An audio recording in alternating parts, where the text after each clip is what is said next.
How's it going, guys? Welcome back. Some opposition preview. Of course, we are here. Leicester City versus Arsenal tomorrow at the King Power Stadium. Early kickoff, 12:30.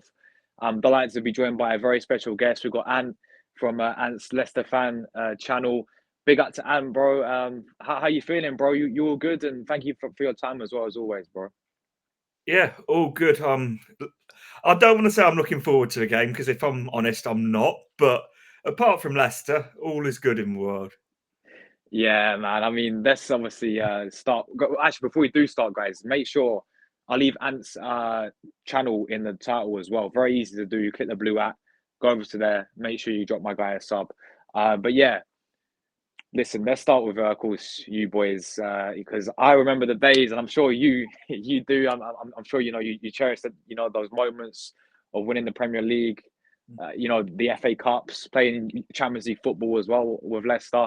Obviously, you got promoted last season. I know you've been through. You had Enzo Marasca last season, got you back up to Premier League, and then you obviously left and went to Chelsea this season, as we know. And you got Steve Cooper in, and then it was obviously then he got sacked, and now you got Van Nistelrooy coming in now, and you currently find yourselves in a relegation battle. But yeah, talk to us about what's happening at Leicester right now. Because I know you've got quite a lot of troubles in terms of like, is it like with the rules as well, like in terms of signing players. So, Yeah, um, what what have you made of like Leicester overall so far, bro? it's an interesting one because you talk about the rules, and I don't know if you've seen it because it's been in the mainstream. There's a fan protest tomorrow All right. for the game about our board and about sort of not just this season, but the last 4 or 5 years. Because like you can tell me if you think of this. I'm talking from a biased point of view, but I think when we got relegated originally, I think that was one of the most avoidable relegations in like Premier League, particularly recent times. When you look at the team Yeah. it wasn't a bad team. You likes of Yuri Tielemans, you likes of Harvey Barnes, Jamie Vardy when he was still right up there in terms of the goals. In terms of I think he was third top scorer in the Premier League or something like that. Mm. Like there was a lot of very good players in that team, and on paper it should never have gone down. But there was this approach and almost this arrogance from a board of "we'll be fine, we're too good to go down," and like you could tell that Brendan Rodgers had completely lost interest in Leicester, and it was almost like it felt like it was almost a standoff of the board wanting him to walk and him like I want my payoff, and it's like part of that was that was a huge reason we went down. We got to around January Mm. that season. And then from that point, Barnes knew he was going, Madison knew he was going, Tielemans knew he was going. And when you've got a team full of players know that they're going, yeah, Yeah. they're going to say, oh, we're going to fight and like we really care about Leicester and this, that, and the other. It's like we've all been there in jobs where you're in that sort of your notice period, you're off. You're not going to put everything into it. And it's like a huge amount of that comes down to the board and the ownership for allowing the club to get into that situation. So I know it's sort of a really long-winded answer, but it like where we are right now is a snowball of the bad Yeah. decisions over the last 4 or 5 years. It's not as if it's just Leicester are all of a sudden crap. It's like Mm. yes, we are, but there's a reason why in terms of poor recruitment, poor like managerial, like the Steve Cooper appointment in itself was absolutely shocking, and this like we with Enzo Maresca, fantastic appointment, but we stumbled upon Enzo Maresca by luck more than anything because Jesse Marsh, the former Leeds manager, Yeah. Yeah. he was the club's first choice and he rejected us. Oh wow. So it's like the issues don't really get covered at Leicester as much as they would say, when you guys have issues, United have Mm. issues, but like there's a reason there's a big protest tomorrow. So it's like, and then that's carried on into this season with the recruitment. We spent about £100 million this summer, Yeah. and I think a huge amount of that's on Ollie Skip, who can't get in the team. Jordan Ayew, who is like he comes up with a goal here and there, but his best days are well behind him.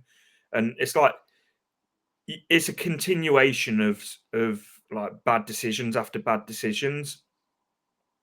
Yeah. Yeah. No, for sure. I mean, I look at you guys now, and as you said, it doesn't help with the recruitment side of things as well. I mean, you've lost so many quality players. I look back on, when you had Madison's, as you said, Harvey Barnes. I remember with Dewsbury Hall as well. I think you had, where was it, last season, a Mm. few years as well.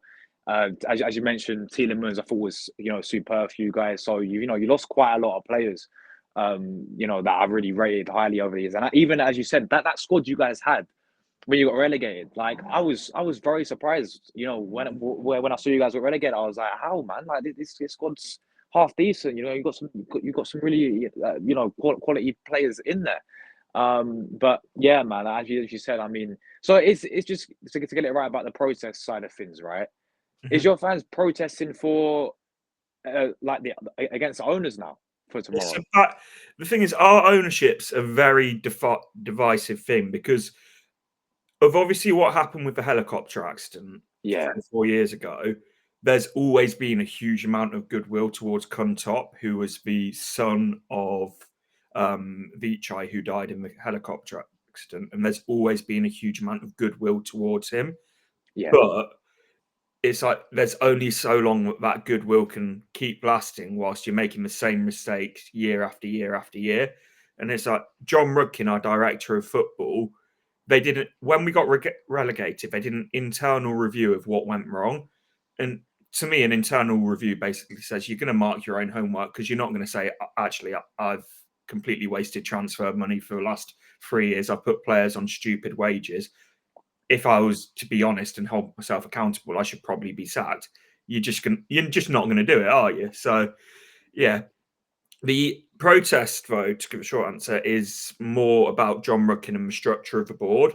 okay, But the longer I think, and you're starting to see more and more people saying, actually, I don't think we can go forward with King Power because they're just not making decisions. Because Vichai was famously ruthless. Like he got rid of Ranieri mm, 8 months after we won the league. He got yeah. he got rid of Nigel Pearson. Top, his son, is the complete opposite. He's a complete soft touch and a pushover. Yeah, yeah, okay. Yeah, there we go. So obviously looking into your guys' season, I think is it 2 points behind Wolves you guys are, obviously in that I in think that so. Yeah. yeah, in the relegation. So it's not like you guys are like Southampton this season, and you're completely like pretty much done out. Like you still got a good opportunity if you can maybe pull a run together to obviously stay up this season. But obviously, I want to talk about just quickly looking into your manager right now in of course Van Nistelrooy came in. Now we played him when he was at PSV, and I think he did all right there. And he actually beat Arteta 2-0 in when we played him in Europa League a few years ago. So there's already that there, I think. And obviously we know him as a player. We've got history of him as a player. And then he had that short spell against Man United. But what's the whole mood around like the Leicester fan base on Van Nistelrooy so far? I think it's fairly mixed, but a lot of the people I talk to are almost not like as poor as some of the games have been. Like, I don't know if you saw when we lost 4-0 to Everton, and Yeah. like there's been some absolutely honking results.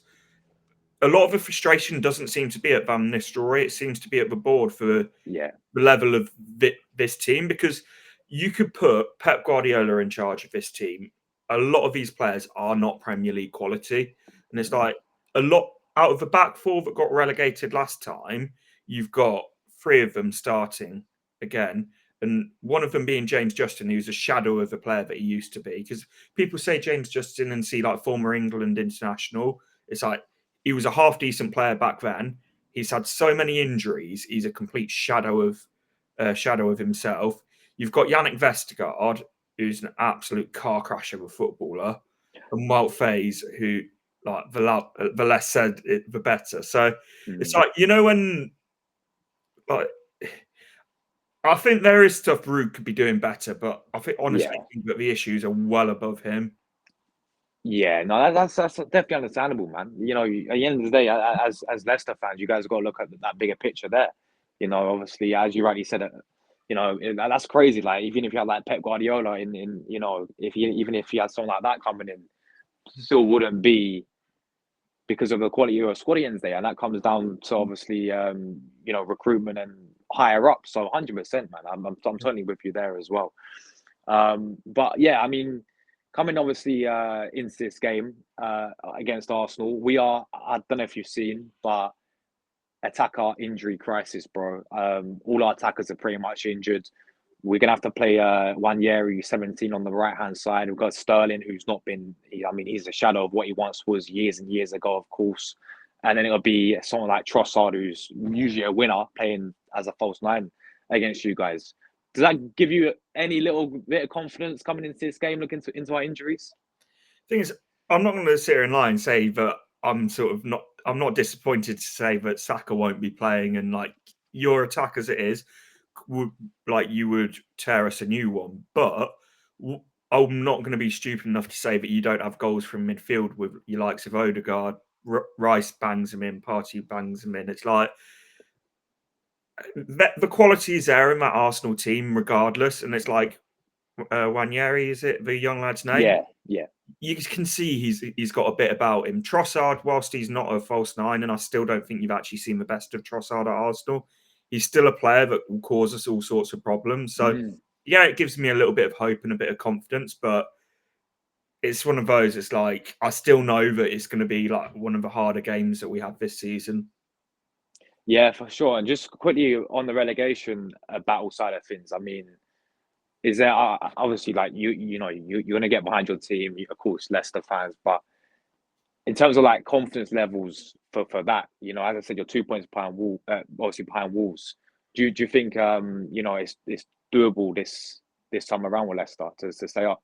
I think it's more than doable. I think it's just we need to put in performances on a consistent basis, and it's the most obvious thing to say, but it's like how you can go from one week beating Spurs at their ground, and I know Spurs aren't fantastic, but then to being 2-0 down against Everton within 5 minutes for next week, it's like, Yeah. do you know what I mean?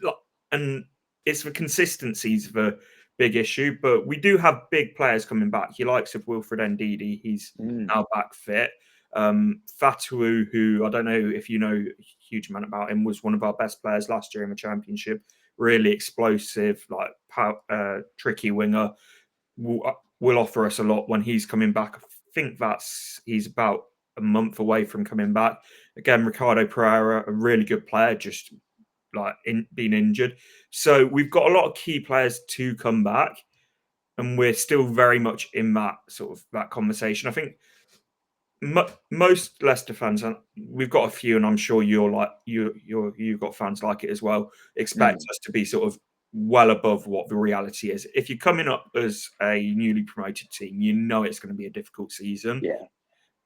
But I think our running is the most favourable out of the sort of the four teams in the conversation. But I do think for that last spot, it's in between ourselves and Wolves. Yeah, yeah, for sure, man. Definitely looking at it this season, both teams. I definitely think I'm still, and I'm not saying this because obviously you're on here and I got you on, but I still edge you guys. I still edge Leicester just stay up this season, man. But yeah, it's definitely going to be as it always is with relegation battles, man. Very very tight towards the end. But yeah, I mean, looking into your squad obviously overall this season. Is there, players that you look? Is there a player that's really stood out to you, like so far this season that you wanna sort of maybe like we should keep an eye on tomorrow? The players, like again, it's not the most exciting part of the pitch, but Boubacar Samare is starting to look like the player that we thought we signed 3 or 4 years ago. I don't know if you remember at the time there was big hype around him because Juve tried to sign him, Dortmund tried to sign him, Yeah, and he came to Leicester. Starting to see that more and more. yeah, Bilal El Khanous as well, the lad we signed from Ghent, looks like technically such an unreal player, and he's one of those. And I hate saying this, but the state that we're in at the moment, he won't be at Leicester for long. He's one of those, but you can just see straight away he's got a bit about him, and yeah. he's got a lot of talent. And then Mads Hermansen, our keeper as well. He's like big claim, but I would say he's in the top four keepers in the league at the moment. Okay, yeah, there we go. I mean, yeah, you mentioned El Canoes. I remember watching him. I think it was Van Nistelrooy's first game. I think you beat West Ham. Was it the 3-1? I watched the game. And I was like, yo, that El Canoes, that guy was running the show. He looks a really good player there as well. So, yeah, man, definitely some good shouts there. But just obviously we played you start of the yeah, like October, I think it was around that time at the Emirates you guys came. The 4-2 win, obviously. We obviously started off the game 2-0 up in full control. Just like that, the lead slipped away from Arsenal and you brought it back. I mean, I think was it James Justin scored that absolute what a goal that was, I think. Absolute screamer. And you brought it back 2-2 and then we I think left it late and we beat you for obviously 4-2. But I wanted to ask you, I was gonna do it earlier, but what was your thoughts on obviously that reverse fixture like when you came to the Emirates this season? I know you had Steve Cooper, didn't you? Anyway, different manager Yeah, at the it's one time. of those that I was surprised we made it as much of a contest as what we did. Because when you come back from 2-0 down, it's like you were by far the better team, but like there was a good 20-minute period after it was 2-2 that it went end to end and like either team could have nicked it, but I think was it a set piece that was an own goal, wasn't it? That sort of Own goal, yeah, yeah, but it's one of those things. I felt quite positive coming out of the Emirates after that, and I know that sounds really yeah, strange, yeah, losing like in the 94th minute or whatever it was. But the fact that we'd given you a game right up until the end, because everyone in their predictions had it as a 4-0 like comfortable Arsenal win, and it wasn't. And to be honest, if I see something like that tomorrow, I'll be happy. Just a bit of fight and a bit of like don't roll over and have our tummies tickled. yeah. Most definitely, man. So let's get into it. I mean, how do you see the game going tomorrow? And if you can as well, give us your score prediction as well, man. I think it will be a close game, and I say that because like obviously you guys have got the injuries, but I also think there's going to be a bit of a reaction tomorrow because I'm like talking, and you hear a lot of the players have been talking, feeling upset about the decision at Old Trafford. In the FA Cup with the offside. Yeah, yeah, A lot of our players have come out and felt really hard done by and really upset by that, which is understandably so. But as much as I'm behind this protest tomorrow, I really do worry that it's going to come in because it's before the game. I worry that it's going to come in and start causing like a negative atmosphere inside the stadium. It's like I want to back the team and get behind the team, but I also worry that it's like that negativity can very easily carry over. So I reckon we'll get in, like, give it a good go and probably make it quite hard to score for the start of the game. If you go 1-0 up, I think it will turn very toxic very quickly. So I'm going to go with my heart over my head and go for a 1-1 draw, but I don't believe it, to be honest. yeah. Listen, I've gone 1-0 to Arsenal. I did a preview like the other day, and honestly, bro, the way how obviously we've been playing. I mean, we've came off some bad form. We got knocked out of the Carabao Cup by obviously Newcastle. So I sort of like damaged and moved after beating Man City 5-1 as well. And then we go the next week, and then we lose to Newcastle, and it's just sort of changed the mood around a little bit. And then the whole transfer window for Arsenal, not signing a single player as well, really that damaged everything. And obviously for us in a title race as well, we saw Liverpool drop points against Everton, but it's still a massive gap there, bro. I think it's 7 points. So, yeah, I mean, if you do take a point off us, then I'm sure you'll be buzzing with that. But for Arsenal fans, it'd be very like underwhelming to say the least. So it's no disrespect to you guys at all. But you've got to be looking at all newly promoted teams as a banker of 3 points if you're like seriously in a Mm, title race.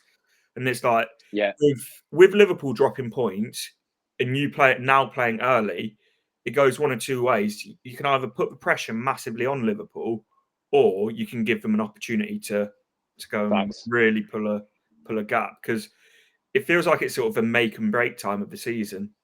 Yeah, bro, absolutely spot on, man. Absolutely spot on. I mean, as you said, and every time Liverpool have dropped points, we have a chance to put pressure. We don't do that, and we end up capitulating because we've dropped, I think, 8 or 9 draws this season, and we dropped points to like Everton at the Emirates, and like these types of teams. With all due respect to these teams, like we're Arsenal, man, and as you said, if you want to be serious, you've got to be winning these games. So yeah, it's going to be some.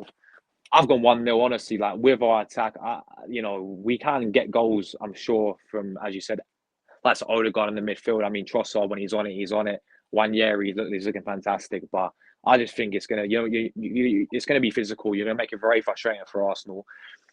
I think we'll nick it from like a set piece, like maybe a corner and a 1-0 to Arsenal, bro. So yeah, that's that there. But listen, and thank you so much, obviously, for your time today, my friend. If you want to quickly shout out your social media where people can find you as well, bro.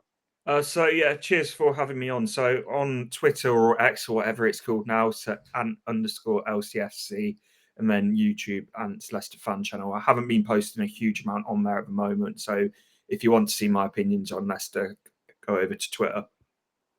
Yeah, there we go. And obviously, and all the best to Leicester this season. May the best team win, obviously, for tomorrow as well.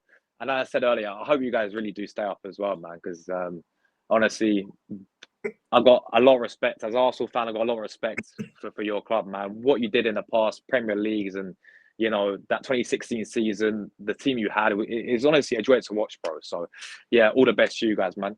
And yeah, thanks to everyone who watched the preview. Make sure you guys smash the like button on the video and make sure you get your comments in down below as well, people. Let us know your predictions, and I'll catch you guys obviously tomorrow.